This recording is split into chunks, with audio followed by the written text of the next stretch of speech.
Hello everyone and welcome to Manila Ocean Park's All-Star Bird Show with me, Trainer Francis. Now guys, here's an object that I will hide under one of these silver cups.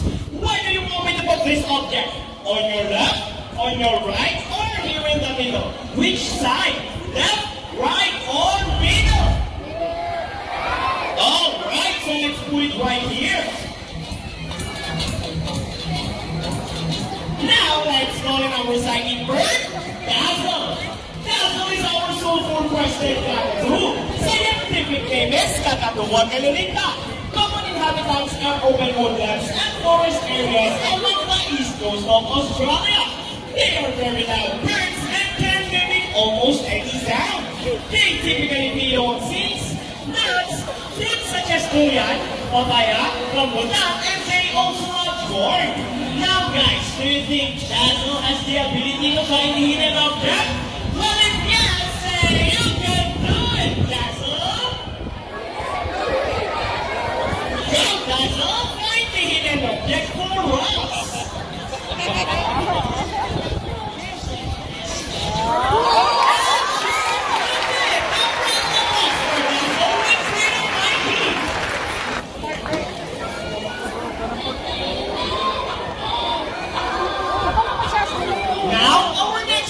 Birds are just like any married couple. Monogamous, meaning they will be partners for a lifetime. Pretty romantic, right? But as any couple will attest in a relationship, there will always be battles. Meet Sassy and Rocky, our beautiful pair of green-winged cocks, and today, they will battle it out to see who's the best in a basketball game. But before we start this battle, I will divide you guys into two groups. Where's the girls? All the girls will cheer for Sassy. Come on, girls, what will you cheer? Sassy! Sassy! Sassy! Sassy! Very good! And all the boys will cheer for Rocky. Come on, boys, let me hear cheer. Rocky! Rocky! Very well! Snowbirds ready? Trainers ready? Set, go! Here comes the Rocky football first one for Rocky.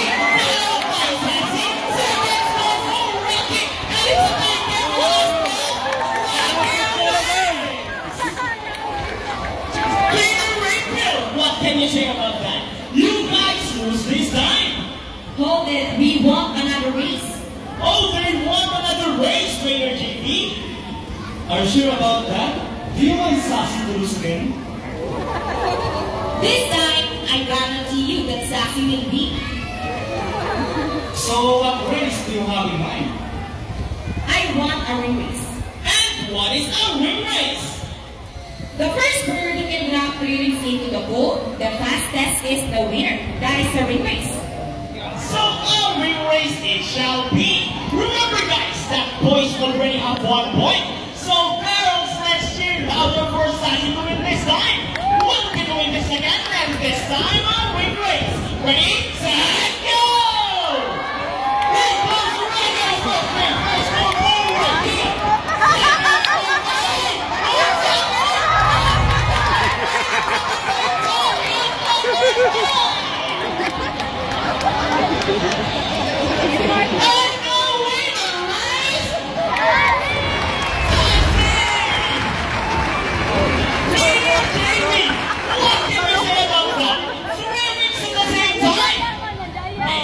You guys cheated. Oh, he thinks you cheated. No, we didn't cheat. Sassy used her brain. Oh, is it true that girls are more intelligent than boys? Of course. Now, the round of applause for Sassy and Rocky with Trainer April and Trainer JP. Our next highlight bird was rescued by DENR from illegal traders and was donated here in Manila Ocean Park. So without further ado, let us all welcome our Philippine hornbill. Here comes Steve! Scientific name is Buceros hydrocorax, also known as Rufus hornbills. They are locally known as These experts will be found in Basilan, Piliran, Samar, and Leyte. In the wild, Rufus hornbills can do long distance flight. In fact, they can travel from one continent to another.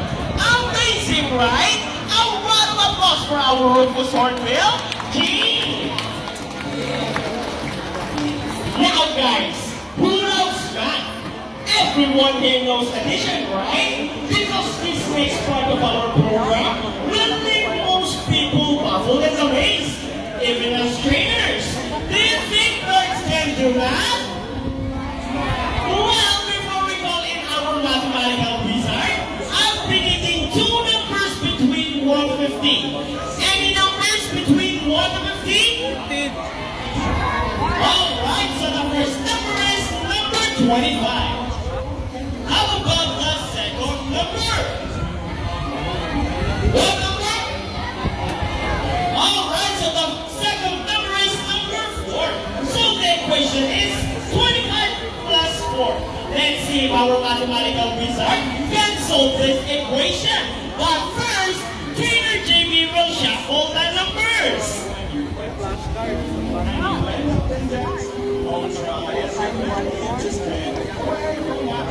Now, let's call in our hybrid nako, Rocky!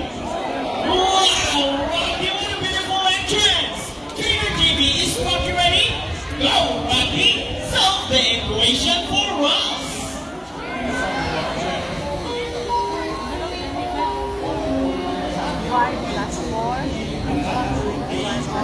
Come on, Rocky boy, do the math!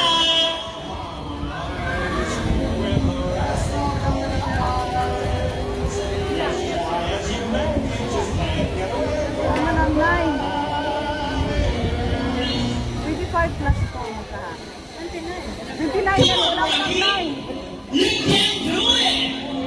And he gets the first number correct. But how about the second number? Well, Rocky loves numbers.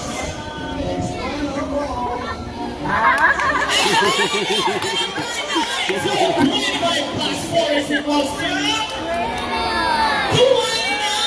A round of applause for Rocky with Trainer JB.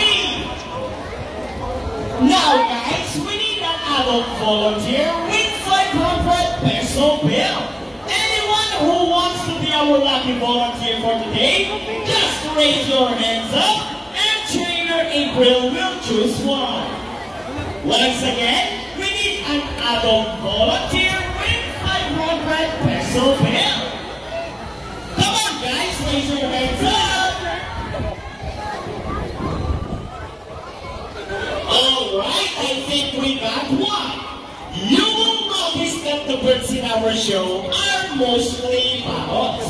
It is because they are highly intelligent, charismatic, colorful, and musically inclined. They have a very good memory and can remember. First off, what is your name? My name is Michelle. A round of applause for our volunteer, Miss Michelle. Now, may I have your 500 peso bill?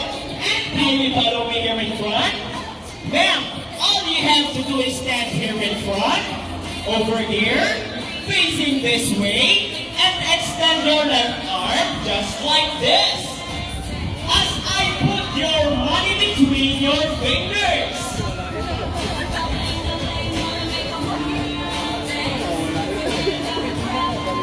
Hey ma'am, do you have any idea what will happen next? Let's see, now let's go in our money bird, Buddy. Buddy is also our Mulukan Kakadu. And just a trivia for you guys, Mulukan Kakadus are also called Samong-crested Kakadus. Buddy flies over.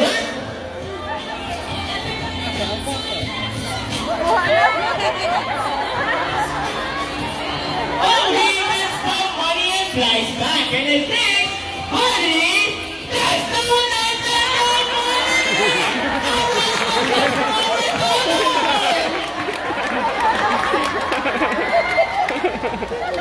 Now I have a